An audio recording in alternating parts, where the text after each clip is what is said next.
Bismillahirrahmanirrahim. Assalamu alaikum students. How are you today? You will be fine. I hope so. तो students, आज हम first year physics का chapter number 4 work and energy का lecture number 5 पढ़ेंगे। तो students, इस lecture के अंदर हम डिफरेंट पैरामीटर्स को स्टडी करेंगे। तो चलते हैं अपने वाइट बोर्ड की तरफ। तो सबसे पहले पावर को डिफाइन करते हैं। तो पावर को डिफाइन करने से पहले हमें इस एग्जाम्पल को समझना होगा। फर्ज करें ये एक स्टूडेंट है जबकि ये दूसरा स्टूडेंट है। ये वाला स्टूडेंट 50 जॉल वर्क करता है जबकि ये वाला स्टूडेंट 100 जॉल वर्क करता है। अब मैं आपसे एक क्वेश्चन करता हूँ, इन दोनों स्टूडेंट्स में से किसकी पावर ज़्यादा है? तो मोस्टली बच्चे कहेंगे सर इसकी पावर ज़्यादा क्योंकि ये 100 जॉल वर्क करता है। लेकिन जब मैं साथ टाइम को मेंशन करता हूँ फिर मैं आपसे पूछता हूँ कि पावर किसकी ज़्यादा होगी। अब ये वाला जो स्टूडेंट्स है 50 जॉल वर्क करता है जबकि ये टाइम 2 सेकंड के अंदर करता है, और ये वाला जो स्टूडेंट्स है ये 20 मिनट के अंदर 100 जॉल वर्क करता है। अब मैं आपसे पूछता हूँ कि इन दोनों स्टूडेंट्स में से किसकी पावर ज़्यादा है? आप कहेंगे सर इसकी पावर ज़्यादा है क्योंकि ये 2 सेकंड के अंदर 50 जॉल का वर्क कर रहा है जबकि ये 20 मिनट के अंदर 100 जॉल का वर्क कर रहा है। तो इस स्टूडेंट्स के पावर ज़्यादा होगी। इससे हमें ये सीखने को मिलता है कि वर्क की मैग्नीट्यूड देखकर आप कभी भी अंदाज़ा नहीं लगा सकते कि पावर किसकी ज़्यादा है। इसकी वर्क की मैग्नीट्यूड तो ज़्यादा है लेकिन टाइम क्या है, बहुत ज़्यादा है। इसकी वर्क की मैग्नीट्यूड तो कम है लेकिन इसकी टाइम जो है बहुत ही कम है। तो अब आपको समझ आ गई होगी। तो इसकी पावर ज़्यादा है जबकि इसकी पावर कम है। तो स्टूडेंट्स फिर आप क्या लिखेंगे डेफिनेशंस के अंदर? The rate of doing work is known as power. तो काम करने की शरह को हम क्या कहते हैं? पावर कहते हैं। तो पावर का फार्मूला है वर्क डिवाइडेड बाय टाइम। तो पावर को हम P से डिनोट करते हैं और वर्क को हम W से डिनोट करते हैं और टाइम को T से डिनोट करते हैं। तो P is equal to W divided by T। ये पावर का फार्मूला आ गया। अब हम एवरेज पावर पढ़ते हैं। एवरेज पावर क्या होती है? तो स्टूडेंट्स, एवरेज पावर को पढ़ने के लिए हमें एग्जाम्पल पढ़ना पड़ेगी। फर्ज करें ये एक स्टूडेंट्स है। अब ये 3 जॉल वर्क करता है 1 सेकंड के अंदर और पोजीशन आपकी A हो गई, जबकि दोबारा फिर ये वाला स्टूडेंट नेक्स्ट टाइम के अंदर यानी नेक्स्ट सेकंड के अंदर 3 जॉल का वर्क करता है और उसकी पोजीशन B हो गई, जबकि दोबारा फिर ये नेक्स्ट सेकंड के अंदर 1 जॉल का वर्क करता है और उसकी जो पोजीशन होगी वो C होगी। तो इस कंडीशन के अंदर आप क्या करते हैं? इन तमाम का वर्क को जमा कर देंगे, सम कर देंगे और इसके जो सेकंड होंगे उसको भी हम जमा कर देंगे। तो फिर इसको यानी वर्क को, टोटल वर्क को और टोटल टाइम को आपस में डिवाइड कर देंगे तो वो हमारा एवरेज पावर आ जाएगा। तो मैंने यही लिखा है the total work done by a total time taken is known as average power. अब इसका हम फार्मूला पढ़ते हैं। तो P average is equal to delta W divided by delta T।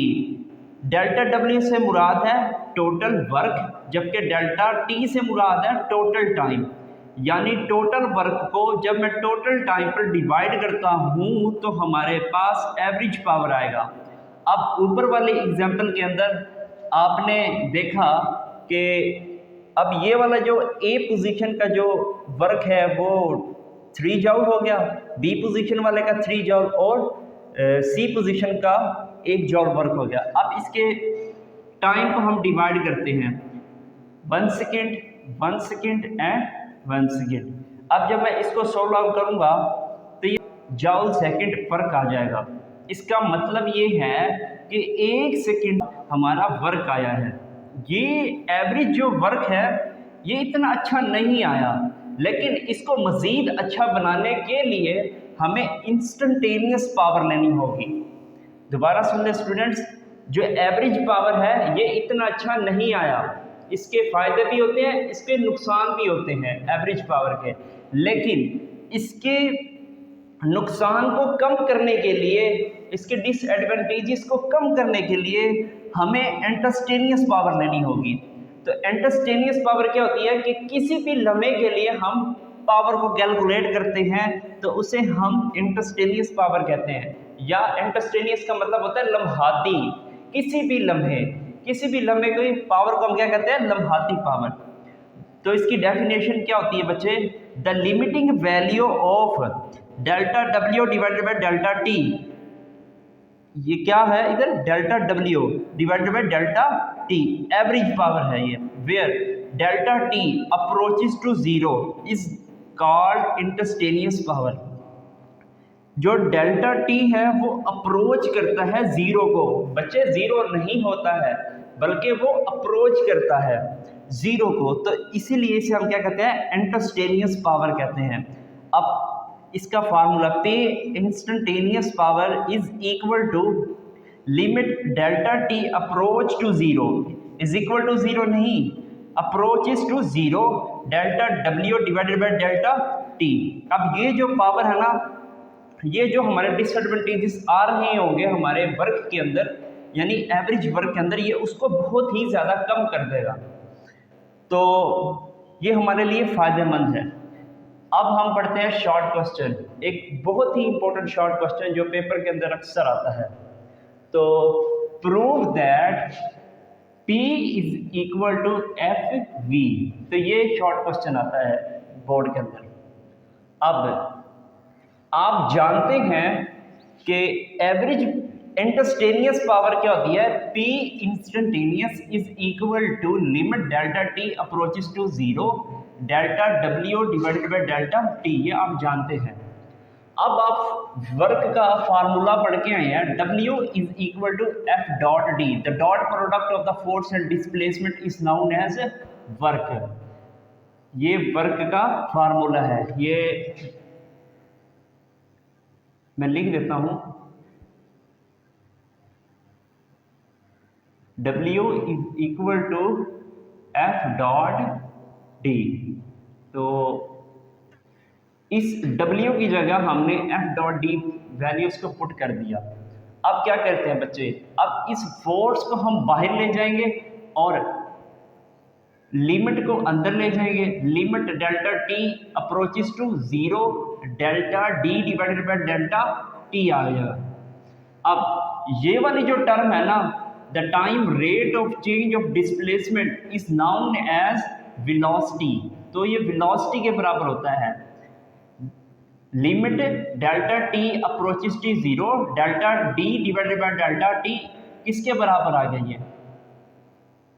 तो बच्चे ये आता है इंस्टेंटेनियस वेलोसिटी भी कहते हैं इसको, क्योंकि लम्हाती है ना, लिमिट आई हुई है, तो delta T approaches to zero, तो ये किसके बराबर आ गया? v के। अगर मैं इस वेक्टर फॉर्म में लिखना चाहता हूं तो p इंस्टेंट खत्म हो जाएगा, p is equal to f dot v। अब फोर्स भी इसके अंदर वेक्टर है और वेलोसिटी भी इसके अंदर वेक्टर है। तो स्टूडेंट्स, मैंने आपको लेक्चर नंबर 1 के अंदर बताया था कि अगर दो क्वांटिटी वेक्टर हो और दरमियान में डॉट हो तो उनका जो रिजल्टेंट होता है हमेशा स्केलर आता है। तो उनका रिजल्टेंट क्या आएगा? स्केलर आता है। तो पावर भी एक स्केलर क्वांटिटी है। अब इधर से एक और डेफिनेशंस मिल गई, the dot product of the force and displacement is known as power. तो ये मैंने लिख रखी है नीचे वाली line, the dot product of the force and displacement is known as power. तो ये बाज़ औक़ात MCQs में भी आ सकता है। अच्छा जी, अब ये वाला जो फार्मूला है ये कब अप्लाई होता है? तो बच्चे याद रखिएगा, दिस फार्मूला इज एप्लीकेबल, ये फार्मूला उस वक्त अप्लाई होता है जब constant force, when constant force acting on the body. तो बच्चे ये फार्मूला उस वक्त अप्लाई होता है जब फोर्स हमारी कांस्टेंट लग रही होगी किसी बॉडी पर, जबकि वही बॉडी कांस्टेंट वेलोसिटी के साथ मूव करेगा, तो फिर ये वाला फार्मूला अप्लाई होगा। तो मैंने ये लिख रखा है, this formula is applicable when constant force acting on the body and this body will be moving with constant velocity. ये हो गया बच्चे। तो स्टूडेंट्स अब इसका यूनिट को हम पढ़ते हैं। तो यूनिट क्या होता है पावर का? तो बच्चे वर्क का यूनिट जॉल और टाइम का यूनिट सेकंड। तो जॉल पर सेकंड बन गया, तो मैंने यही लिख रखा है जॉल पर सेकंड। अब जॉल किसके बराबर होता है? तो जॉल किसके बराबर होता है? एफ वर्क होता है ना जॉल का, तो W is equal to F dot D. तो फोर्स का न्यूटन हो गया और डिस्प्लेसमेंट का मीटर हो गया। तो वर्क का यूनिट होता है न्यूटन मीटर भी है एक। तो मैंने यही जॉल का न्यूटन मीटर और ये सेकंड वैसे का पर सेकंड वैसे का वैसा लिख दिया। तो जॉल पर सेकंड किसके बराबर होता है? Newton meter per second. अब न्यूटन मीटर पर सेकंड किसके बराबर होता है बच्चे? F is equal to MA। ठीक है, ऐसे कैलकुलेट आप कर सकते हो। तो ये आपने खुद ने करना है। तो किलोग्राम मीटर स्क्वायर पर सेकंड क्यूब, ठीक है, ये इसके बराबर आ गया। अब ये वाला जो होता है ये तमाम वाट के बराबर होता है, तो इसको हम वाट भी लिख सकते हैं। अब इसकी डायमेंशन देखते हैं। तो स्टूडेंट्स किलोग्राम का हम M से डिनोट करते हैं और मीटर स्क्वायर को हम L स्क्वायर और सेकंड को हम -d का क्यूब। तो इसकी एक्चुअली डायमेंशन ये होती है, ये भी डायमेंशन है, लेकिन इसकी जो पावर होती है वो डायमेंशन होती है 1, 2 और -3। तो ये 1, 2 और -3 इसकी डायमेंशन आ गई। अब वाट को हम पढ़ते हैं बच्चे। अगर एक जॉल वर्क 1 सेकंड के अंदर हो रहा हो तो उसे हम 1 वाट कहते हैं। दोबारा सुन लें, अगर 1 सेकंड के अंदर 1 जॉल वर्क हो रहा हो तो उस बॉडी की पावर को हम 1 वाट कहेंगे। अगर 1 जॉल वर्क 1 सेकंड के अंदर हो रहा हो, 1 जॉल वर्क 1 सेकंड के अंदर हो रहा हो, तो उस बॉडी की पावर को हम क्या कहते हैं बच्चे? 1 वाट कहते हैं। तो मैंने यही लिखा हुआ है, if 1 joule of work is done in 1 second, 1 second में होता है, then power of the body is said to be 1 watt. तो उस बॉडी की पावर को हम क्या कहेंगे? 1 वाट कहते हैं। तो 1 watt is equal to 1 joule divided by 1 second. तो ये वाट का फार्मूला आ गया। तो स्टूडेंट्स एक इंतहाई इम्पोर्टेंट चीज़, अगर वाट अकेला आता है तो वो पावर का यूनिट होगा। दोबारा सुने, अगर वाट अकेला आता हो तो वो हमेशा पावर का यूनिट होता है। जबकि अगर वाट किसी दूसरे यूनिट के साथ आता है तो वो पावर का यूनिट नहीं होगा। दोबारा सुने, अगर वाट किसी दूसरे यूनिट के साथ नहीं आ रहा तो वो पावर का फार्मूला होता है। जबकि अगर वाट किसी दूसरे सेकंड के अंदर आ रहा हो, सॉरी दूसरे यूनिट के अंदर आ रहा हो, किसी दूसरे यूनिट के साथ आ रहा हो, तो वो किसी और का यूनिट बनेगा, वो पावर का यूनिट नहीं बनता। लेट्स सपोज अब ये वाट है और किलो वाट है। किलो तो प्रीफिक्स है ना, किलो वाट हो गया, मेगा वाट हो गया, तो मेगा भी इसके अंदर प्रीफिक्स है, यूनिट नहीं है, प्रीफिक्स है। तो ये पावर का यूनिट हो गया। अब इसी तरह वाट सेकंड, अब वाट तो आ रहा है तो आपने ये गलती नहीं करनी कि भाई ये पावर का यूनिट है, नहीं। अब वाट जो है ये सेकंड के साथ आ रहा है, मीन्स के दूसरे यूनिट के साथ आ रहा है, तो ये जॉल के बराबर होता है और ये किसका यूनिट बन जाएगा? एनर्जी का। अब कैसे आया भाई ये? देखो बच्चों, अब ये पावर का यूनिट क्या होता है? वाट होता है, और टाइम का क्या होता है? सेकंड होता है। तो जब मैं इस पावर को और टी को मल्टीप्लाई करता हूं तो ये डब्ल्यू के बराबर नहीं आ जाएगा? इस तरह देखो, P T is equal to W. Power का यूनिट बेटे वाट और टाइम का second is equal to watt का क्या हो गया बच्चे, वर्क का क्या होता है बच्चे, जूल। तो ये एनर्जी का यूनिट है, मींस के वर्क का यूनिट हो गया, एनर्जी का यूनिट है। तो watt second is equal to joule, और जूल किसका यूनिट होता है, एनर्जी का। तो बच्चे 9th क्लास में आप पढ़ के आई हैं 1 horse power is equal to 746 watt के बराबर होता है। 1 horse power is equal to 746 watt के बराबर होता है। अब बच्चे हम लास्ट के अंदर एक और इम्पोर्टेंट डेफिनेशंस पढ़ते हैं, किलोवाट हावर। तो किलोवाट हावर्स क्या होता है। तो स्टूडेंट्स, अगर कोई मशीन या बंदा 1 घंटे के अंदर काम करता है तो उसकी पावर 1 किलो हार होती है। दोबारा सुन ले, अगर कोई मशीन या कोई बंदा 1 घंटे के अंदर काम करता है तो उस बंदा या मशीन की जो पावर होती है वो 1 किलोवाट होती है। तो ये मैंने लिख रखा है, वर्क डन इन 1 हार बाय एन एजेंसी। एजेंसी का मतलब है बंदा या machine, whose power is 1 kilowatt hour, और उसकी पावर 1 किलोवाट होगी। दोबारा सुन ले, अगर कोई मशीन या बंदा 1 घंटे में वर्क करता है तो उस बंदे या मशीन की पावर 1 किलोवाट कहलाएगी। अब ये किलोवाट हावर ये इलेक्ट्रिसिटी बिल के अंदर यूज़ होता है। ये हमारे घरों के अंदर ना बिल वगैरह जो आते हैं ना, इलेक्ट्रिसिटी के जो बिल आते हैं तो उनके जो यूनिट्स होते हैं वो किलोवाट के अंदर दे रखे होते हैं। तो स्टूडेंट्स, तो 1 किलोवाट हावर किसके बराबर होता है, तो 1 वैसे का वैसा, किलो सर एक प्रीफिक्स है तो किलो की जगह हम 1000 लिखेंगे, वाट वैसे का वैसा, अब हॉर्स। अब 1 घंटे के अंदर 3600 सेकेंड होते हैं, तो 1 घंटे के अंदर 3600 सेकेंड होते हैं, मैंने यही लिखा है।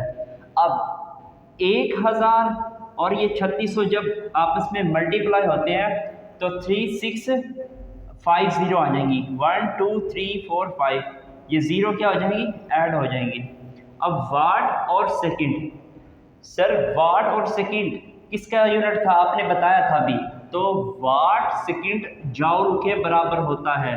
तो ये वाट और सेकंड किसके बराबर हो गया, जूल के। अब मैं बच्चे इशारिया इसका प्रीफिक्स फॉर्म के अंदर लिखता हूँ। अब मैं इसको इशारिया बच्चे यहाँ मूव करवाना है फर्स्ट नॉन ज़ीरो डिजिट पे, तो 1 2 3 4 5 6 और यहाँ पे आ जाएगा इशारिया यानी डेसिमल, तो मल्टीप्लाई 10⁻⁶ जूल। अब वाट सेकंड किसके बराबर होता है, वाट सेकंड जूल के बराबर होता है। अब बच्चे एक और प्रीफिक्स यूज हो रही है, 10⁻⁶ किसके बराबर होता है, मेगा के। तो 1 kilowatt hour is equal to 3.6 mega joule के बराबर होता है। तो स्टूडेंट्स, आज के लिए बस इतना ही। टिल देन, अल्लाह हाफिज़।